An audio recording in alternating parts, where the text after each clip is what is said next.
Rejoignez dès à présent la grande famille des abonnés de votre chaîne Sika TV sur les réseaux sociaux. Sika TV, le vrai visage de l'actualité en Afrique, est en direct et en replay sur YouTube.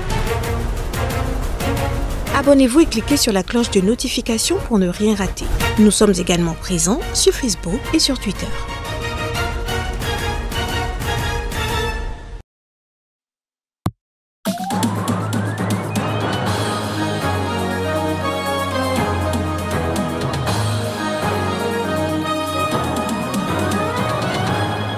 Hissène Habré est mort. L'ancien président tchadien est décédé ce mardi à l'âge de 79 ans. Il purgeait une peine à perpétuité au Sénégal pour le massacre de 40 000 victimes lorsqu'il était au pouvoir. Le Soudan et l'ONU ont conclu un accord prévoyant le retrait des casques bleus éthiopiens dans une région pétrolifère. Ils sont parvenus à une entente prévoyant le retrait des casques bleus éthiopiens. La zone est disputée entre le Soudan et le Soudan du Sud. Et puis l'Algérie rompt ses relations diplomatiques avec le Maroc.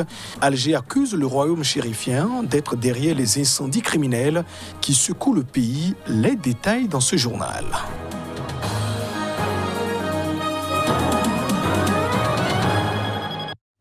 Et c'est là le sommaire de ce journal. Bienvenue dans cette édition. Hakainde Hichilema a été officiellement investi président de la Zambie ce mardi. Il a promis de redresser l'économie de ce pays d'Afrique australe qui est rongé par une dette colossale et notamment de garantir une réelle liberté à tous ses concitoyens zambiens. Précision. L'ex-éternel opposant, désormais président Hakainde Hichilema, a promis dans un tweet matinal ce mardi une nouvelle aube en Zambie. Il a prêté serment devant de milliers de partisans euphoriques dans le stade des héros, Lusaka. Beaucoup y avaient passé la nuit pour assister à son investiture. Plusieurs chefs d'État, mais aussi des figures d'opposition régionale, sont venus saluer une transition politique en douceur sur un continent dont l'histoire récente a été marquée par des dirigeants autoritaires s'accrochant longtemps au pouvoir. Je jure de remplir fidèlement et avec diligence mes devoirs, a-t-il déclaré, une Bible entre les mains, après avoir salué longuement la foulard dominante rouge comme la couleur de son parti et de sa cravate du jour. Si nos citoyens ne font pas partie de ce processus, alors nous allons créer un sentiment d'aliénation. Et personne ne sera en sécurité dans un tel climat. Nous sommes interconnectés. Nous pouvons partager les bénéfices communs, les valeurs communes de ce processus de développement. C'est possible. Cela demande juste une approche intelligente. Et c'est ce que nous allons faire. La baisse du coût de la vie sera bientôt une réalité, a-t-il assuré, alors que l'inflation a rendu ces dernières années les produits de première nécessité inabordables pour une population dont plus de la moitié vit sous le seuil de la pauvreté. Ce changement démocratique est attendu avec impatience par la jeunesse, mobilisée en masse avec énergie et passion et qui a rendu ce jour possible, a salué le nouveau président. Hissène Habré est mort. L'ex-chef d'État tchadien est décédé ce mardi. Il avait 79 ans. Après avoir contracté le coronavirus, il avait été hospitalisé fin août à Dakar, au Sénégal, où il purgeait notamment sa peine de prison à perpétuité. C'est sur la chaîne TFM que la nouvelle du décès de l'ancien président tchadien Hissène Habré a été annoncée ce mardi par le ministre sénégalais de la Justice, Malick Sall.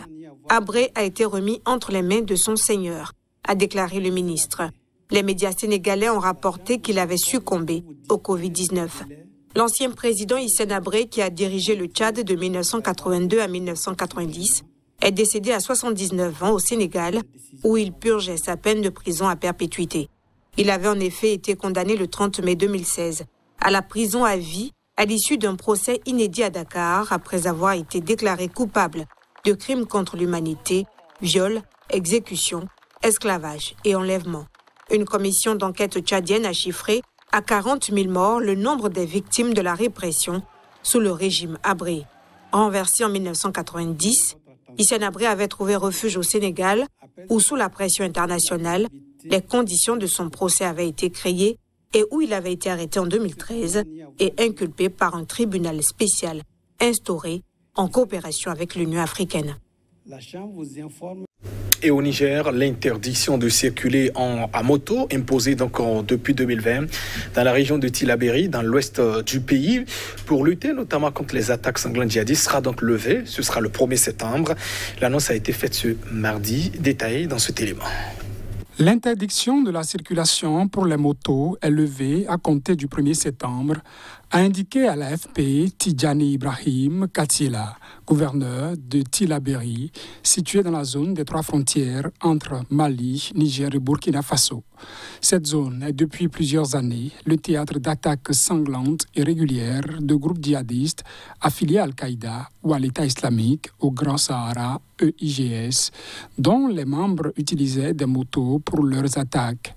Cette décision d'autoriser à nouveau les motos à circuler a été prise lundi à Tillabéri, capitale régionale, lors d'une réunion présidée par Al-Kassoun Indatou, ministre nigérien de la Défense, selon la télévision publique Télé Sahel.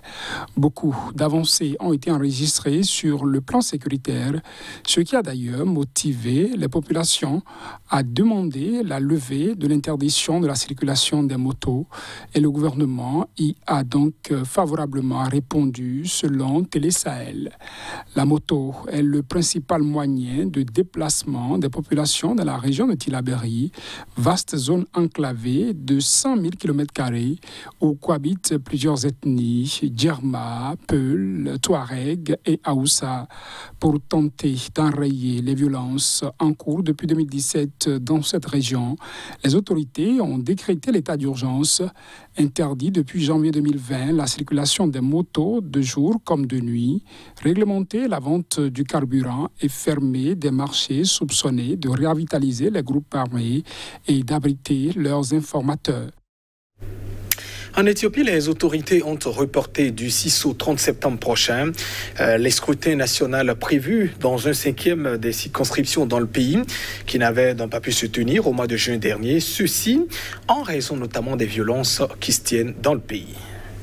Nouveau report des élections nationales dans plusieurs régions. Ces élections initialement prévues en août 2020 avaient été reportées à 2 reprises en raison du coronavirus puis de difficultés logistiques.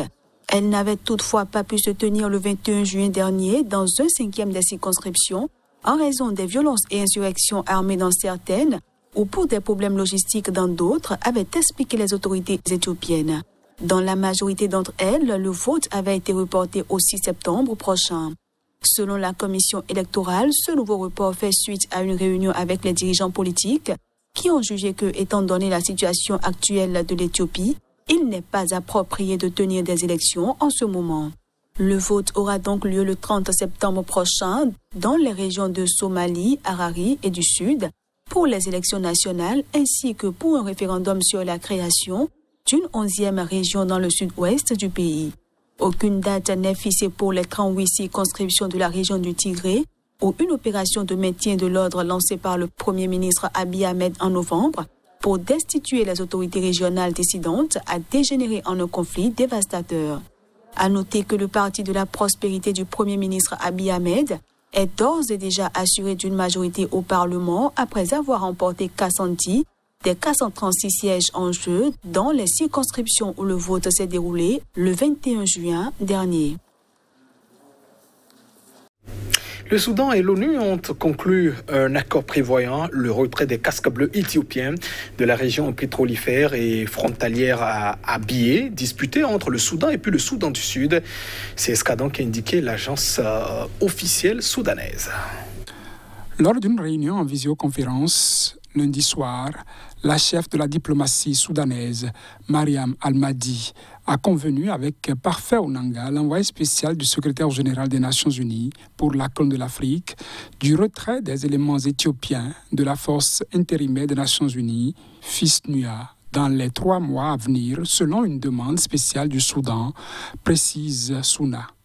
La ministre a promis de faciliter leur retrait sans embûche ainsi que l'accueil de nouveaux contingents issus d'autres États participant à la force selon la même source. Cette région a été placée sous la protection des Nations Unies lorsque le Soudan du Sud a obtenu son indépendance du Soudan en 2011. La FISNUA, dont les quelques 4200 membres sont principalement éthiopiens, a été déployée après des affrontements meurtriers qui ont fait fuir 100 000 personnes.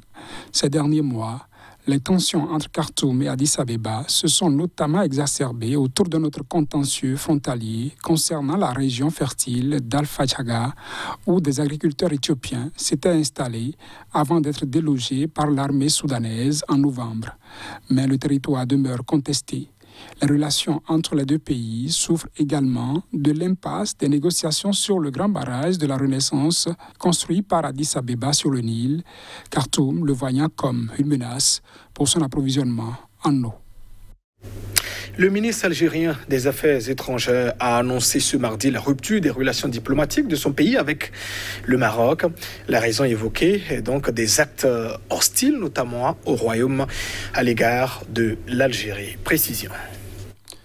L'Algérie a décidé de rompre ses relations diplomatiques avec le Maroc à partir d'aujourd'hui, a déclaré le ministre algérien lors d'une conférence de presse.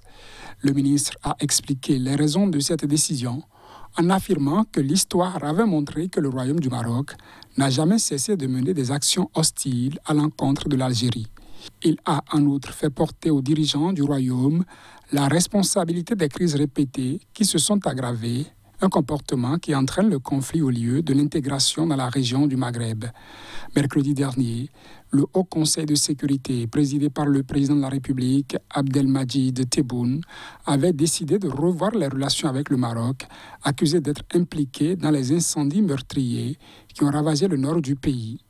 Les actes hostiles, incessants, perpétrés par le Maroc contre l'Algérie ont nécessité la révision des relations entre les deux pays et l'intensification des contrôles sécuritaires aux frontières ouest, selon un communiqué officiel algérien. Mesdames et messieurs, ce sera tout pour ce journal. Merci de votre attention. Au revoir.